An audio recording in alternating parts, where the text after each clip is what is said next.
Has anyone ever told you that sometimes the best thing you can say is nothing at all? It may seem counterintuitive in a world that values self-expression and speaking your mind. But I've discovered that there are certain situations in life where silence truly is golden. You see, words are incredibly powerful. They have the ability to heal or to hurt, to inspire or to discourage, to clarify or to confuse. And once they leave our lips, we can never take them back. That's why it's so important to choose our words carefully and to know when it's best to stay silent. Through my own life experiences and observations, I've identified 5 key situations where holding your tongue and embracing silence can be the wisest course of action. These are the moments when saying less says more. The times when keeping quiet can speak volumes about your character, your wisdom, and your emotional intelligence. Now, I know what some of you might be thinking, but I'm an honest person. I believe in speaking my truth and letting others know exactly how I feel, and I absolutely respect that. Honesty and authenticity are admirable qualities, and there's certainly a time and a place for expressing yourself openly and directly. But here's the thing, there's a difference between honesty and reactivity, between assertiveness and aggression, between standing up for yourself and causing unnecessary harm to others or to yourself. And that's where the power of silence comes in. You see, silence is not weakness, it's not passivity or avoidance or repression. On the contrary, silence is a sign of great strength, restraint, and self-control. It's a way of responding rather than reacting, of taking a step back and considering the bigger picture before opening your mouth. I think about it, how many times have you said something in the heat of the moment that you later regretted? How many relationships have been damaged or opportunities lost because of a careless comment or a knee-jerk reaction? How much unnecessary drama and conflict could have been avoided if you had simply taken a deep breath and chosen to stay silent? That's the beauty of silence. It gives you the space to pause, to reflect, to choose your words and your actions wisely.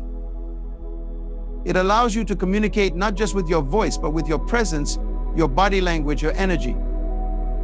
And it can be a powerful tool for diffusing tense situations, for preserving your own peace of mind, and for building stronger, more authentic relationships with others. So what are these 5 situations where silence is the best policy? Let's dive in and explore them together. The first situation is when you're angry or upset. We've all been there, someone says or does something that pushes our buttons, and we feel that surge of emotion rising up in our chest. Our face flushes, our heart races, and we have the overwhelming urge to lash out, to give that person a piece of our mind. But here's the thing, responding in anger rarely leads to a positive outcome.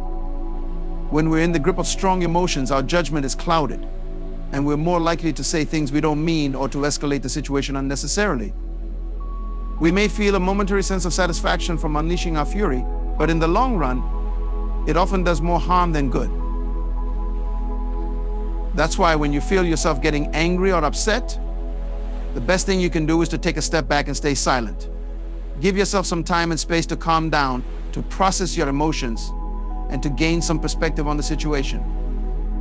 Take a few deep breaths, go for a walk, or find a healthy outlet for your feelings, like journaling or exercise. And when you do feel ready to address the issue, do so from a place of calm and clarity.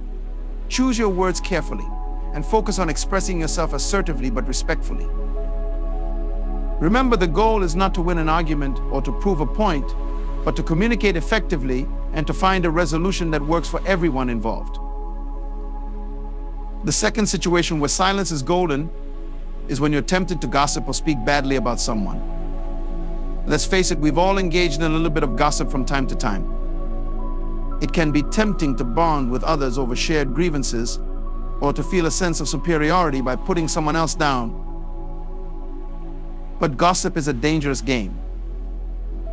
Not only does it erode trust and damage relationships, but it also reflects poorly on your own character. When you speak badly about someone behind their back, you're revealing more about yourself than you are about them. You're showing that you're willing to betray confidences, to judge others harshly, and to engage in petty behavior.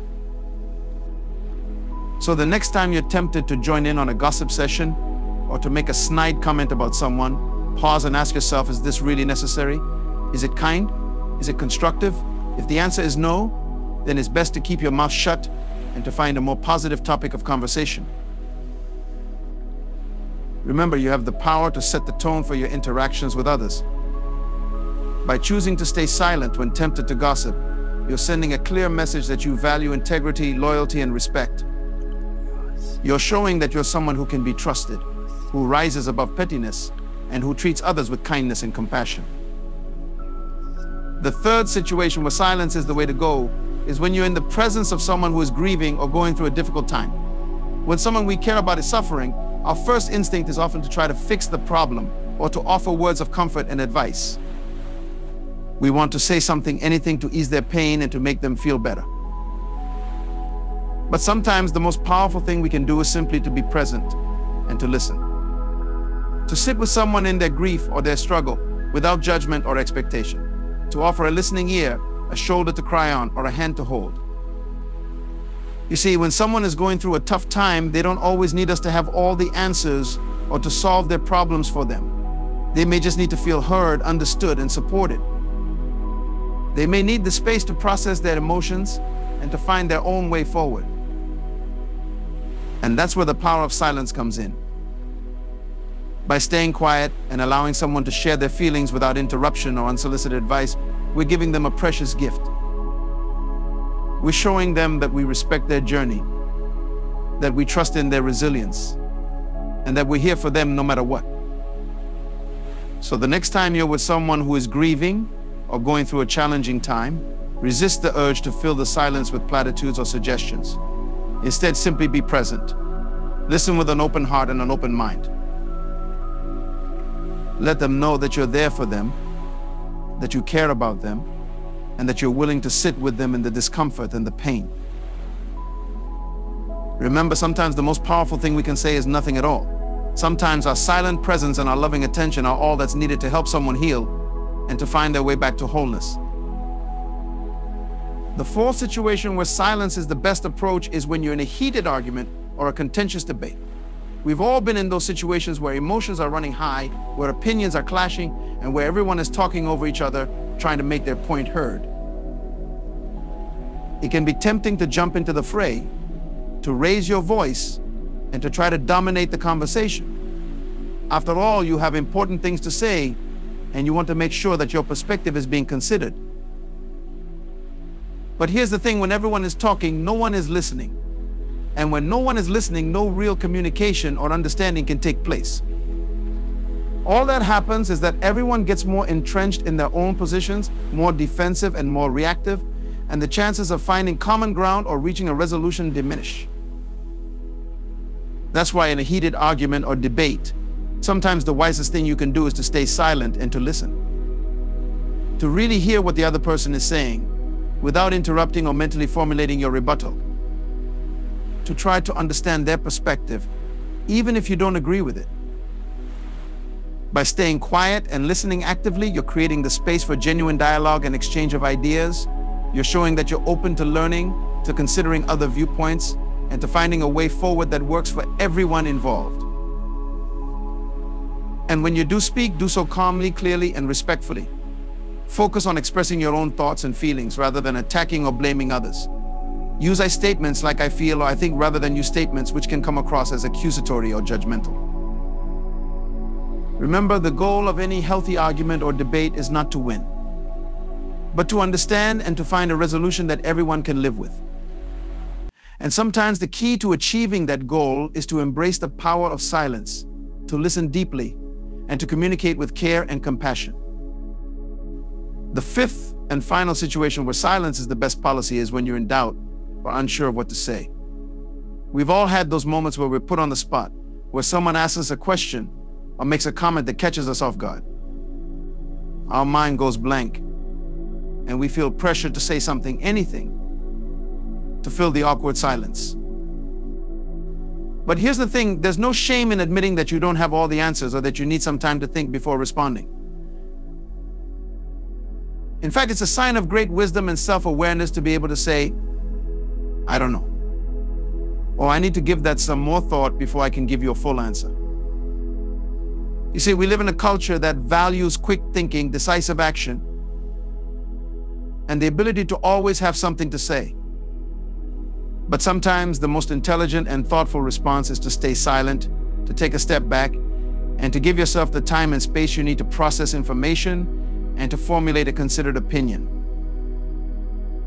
By embracing silence in moments of doubt or uncertainty, you're showing that you value accuracy over speed, substance over style. You're demonstrating that you're willing to be vulnerable, to admit what you don't know, and to seek out more information or perspectives before making a judgment or taking a stand. And when you do speak, your words will carry more weight and credibility because they'll be coming from a place of genuine reflection and understanding rather than from a knee-jerk reaction or a desire to sound smart or in control.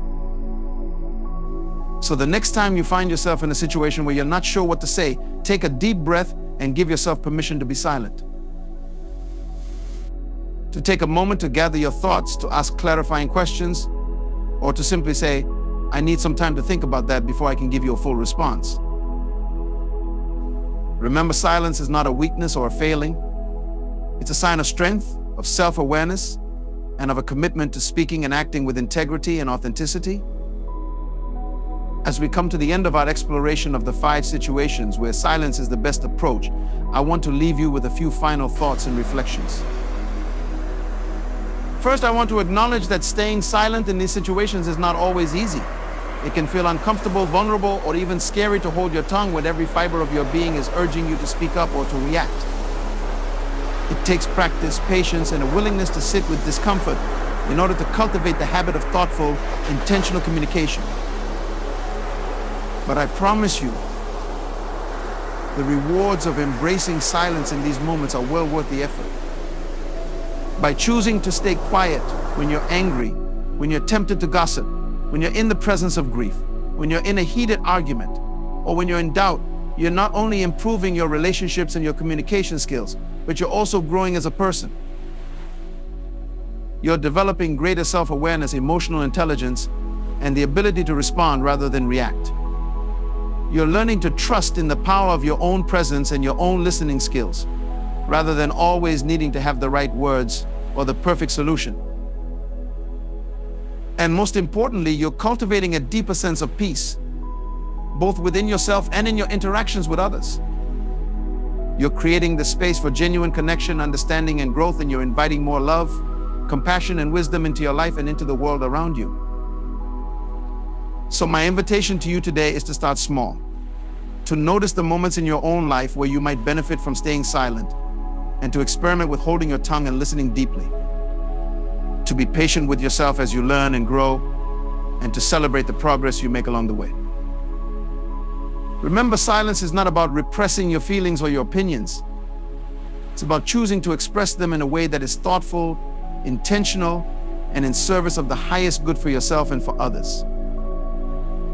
And when you do choose to speak, let your words be guided by love, by truth, and by a deep respect for the humanity and the dignity of every person you encounter. Let your voice be a force for healing, for connection, and for positive change in the world. Because ultimately, that's what communication is all about. It's not just about expressing ourselves, but about creating a world where everyone feels heard, valued, and understood. A world where we can come together across our differences and our disagreements and find common ground in our shared humanity and our shared hopes for a better future. And it all starts with the simple, powerful act of knowing when to speak and when to stay silent, of choosing our words and our actions with care and with intention, and of trusting in the wisdom and the guidance of our own inner voice. So as you go forth from this moment, I invite you to carry these teachings with you, to let them be a source of strength, of inspiration, and of guidance as you navigate the ups and downs of life and relationships. And most of all, I invite you to trust in yourself, to know that you have within you all the wisdom, all the courage, and all the compassion you need to communicate with clarity, with kindness, and with love. Because when we communicate from that place of deep authenticity and connection, there's no limit to the joy, the healing, and the transformation that's possible for ourselves and for the world around us. As we continue to explore the power and wisdom of silence, I want to dive deeper into each of the 5 situations we've discussed and offer some additional insights and practical strategies for putting these teachings into action. Let's start with the first situation when you're angry or upset. As we've seen, responding in anger rarely leads to a positive outcome. It can be easy to get caught up in the heat of the moment and say things we later regret. But with practice and intention, we can learn to use silence as a tool for self-regulation and emotional management. One strategy that can be helpful is to create a pause button for yourself. This is a mental cue or physical gesture that reminds you to take a step back and give yourself some space before reacting. It could be something as simple as taking a deep breath, counting to 10, or even visualizing a literal pause button in your mind. When you feel yourself getting triggered or upset, hit that pause button and give yourself permission to take a moment of silence. Use that time to check in with yourself and notice what you're feeling in your body. Are your muscles tense? Is your heart racing? Are you feeling hot or flushed? By bringing your awareness to your physical sensations, you can start to create some distance between yourself and your emotions. You can recognize that the anger or upset is a temporary state and that you have the power to choose how you respond to it. Another helpful strategy is to practice reframing your thoughts. When we're angry, our mind can get stuck in a loop of negative self-talk and blaming others. We might tell ourselves things like, "They always do this to me," or "I can't believe they're so inconsiderate." But the reality is that our thoughts are not always accurate or helpful. They're often based on assumptions, interpretations, and past experiences that may or may not be relevant to the current situation. So when you find yourself getting caught up in angry or blaming thoughts, take a moment to pause and question them. Ask yourself, is this really true? Is there another way to look at this situation? What would a wise and compassionate observer say about what's happening here? By challenging your own thoughts and looking for alternative perspectives, you can start to diffuse the charge of your anger and find a more balanced and constructive way to respond. And remember, it's okay to take some time and space to process your emotions before addressing the situation. You don't have to react immediately just because someone has pushed your buttons. Give yourself permission to step away, take a walk, or do something else to calm and center yourself before re-engaging. The goal is not to suppress your anger or pretend it doesn't exist, but rather to create a healthy outlet for it and to respond in a way that aligns with your values and your highest self. Moving on to the second situation, when you're tempted to gossip or speak badly about someone, it's important to remember that our words have power. They can create connection or division, healing or harm. And when we engage in gossip, we're often contributing to a culture of negativity and judgment that ultimately hurts everyone involved. One way to avoid the temptation to gossip is to practice shifting your focus from what's wrong with others to what's right with them. When you find yourself wanting to criticize or complain about someone, take a moment to pause and consider their positive qualities or the challenges they might be facing. This doesn't mean you have to ignore or excuse hurtful behavior, but rather that you can choose to respond with empathy and compassion rather than judgment and blame. Another strategy is to ask yourself whether the conversation you're about to have is truly necessary or helpful. Is there a constructive purpose to your words, or are you simply venting your frustrations or seeking validation from others? If you're not sure, a good rule of thumb is to ask yourself whether you would say the same thing if the person you're talking about were in the room with you. If the answer is no, then it's probably best to keep your thoughts to yourself. And if you do feel the need to address a problem or concern with someone, consider doing so directly and respectfully, rather than talking behind their back. This can be scary and uncomfortable, but it's also an opportunity to build trust, understanding, and authentic connection.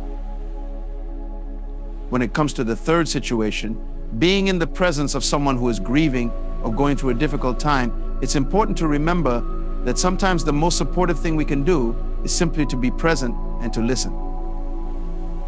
Grief and loss can be incredibly isolating experiences, and people who are struggling often feel pressure to put on a brave face or to get over it quickly.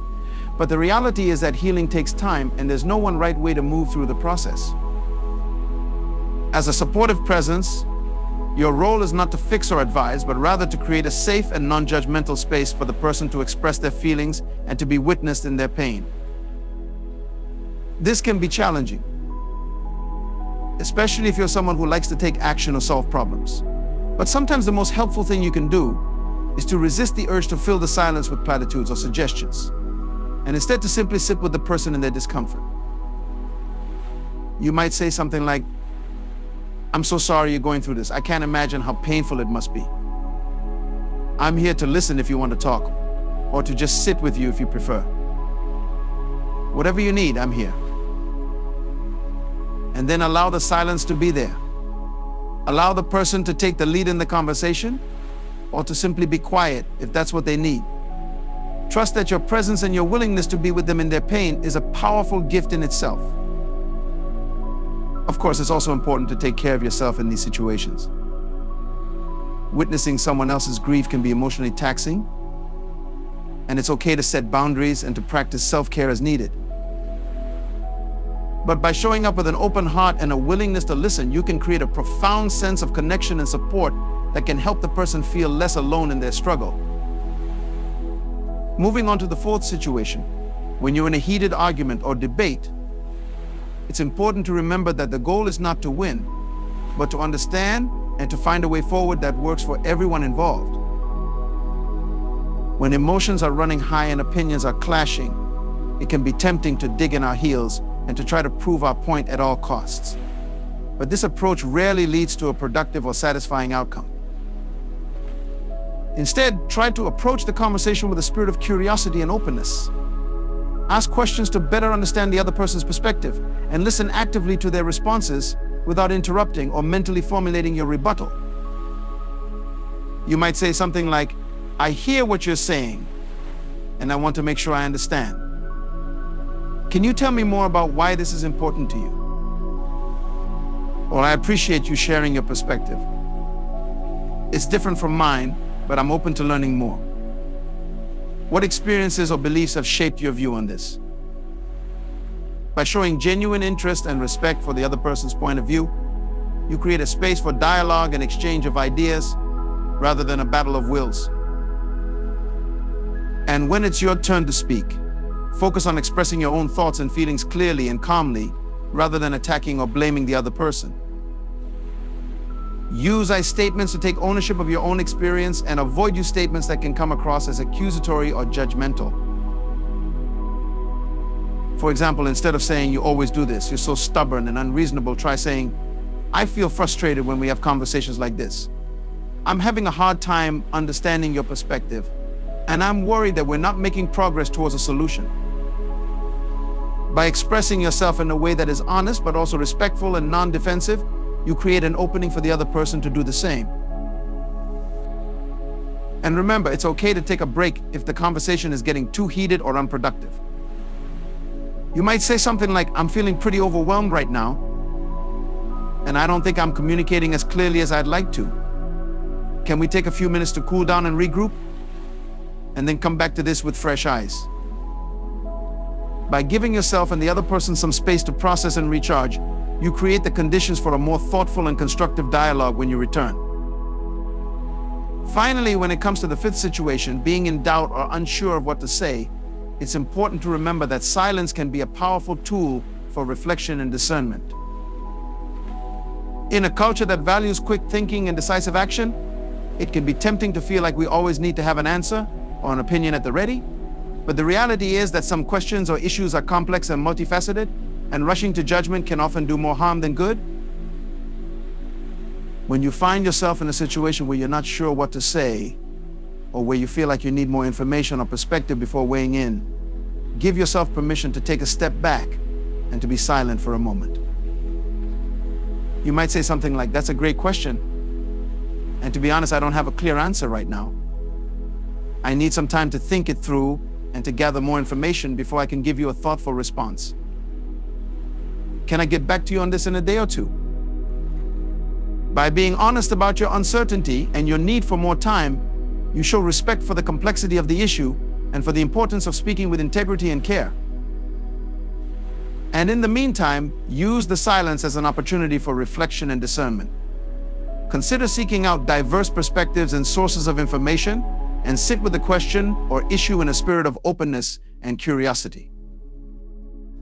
Ask yourself what values or principles are at stake here. What impact might different responses or actions have on myself and others? What feels most aligned with my deepest beliefs and commitments? By taking the time to sit with the question and to listen for the wisdom of your own inner voice, you create the space for a response that is thoughtful, authentic, and in service of the highest good. And when you do feel ready to speak, let your words be guided by a deep respect for the humanity and dignity of everyone involved. Speak from a place of humility and openness, and be willing to continue learning and growing in your understanding. Because ultimately, that's what true wisdom and leadership is all about. It's not about having all the answers or being right all the time, but about being willing to engage in the messy, complex work of dialogue, discernment, and growth.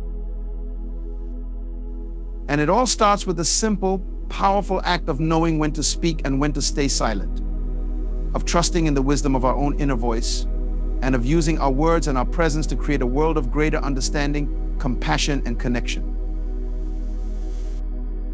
So as we come to the end of our exploration of the power of silence, I want to leave you with a few final thoughts and reflections. First and foremost, remember that cultivating the habit of intentional silence is a practice, not a destination. It's something we have to commit to every day, in every interaction, and every moment of choice. There will be times when we slip up, when we react instead of respond, or when we say things we later regret. But the beauty of this practice is that every moment offers a new opportunity to begin again, to recommit to our highest values and aspirations. So be gentle with yourself as you learn and grow. Celebrate the moments of success and learn from the moments of challenge. And trust that every step you take towards greater self-awareness, compassion, and intentionality is a step towards a more peaceful and connected world.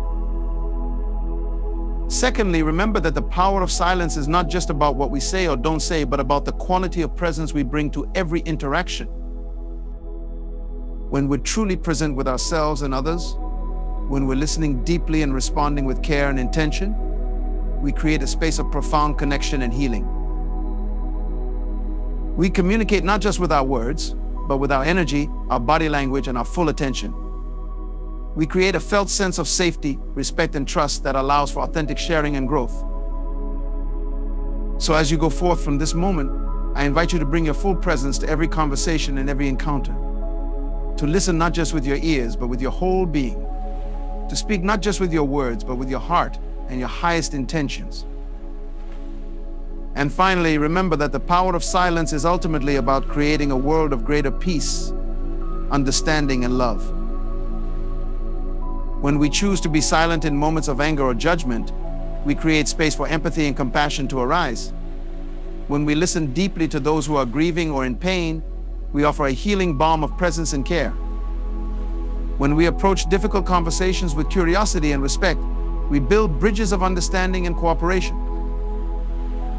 And when we take the time for reflection and discernment before speaking, we bring more wisdom, integrity, and care to every word we utter.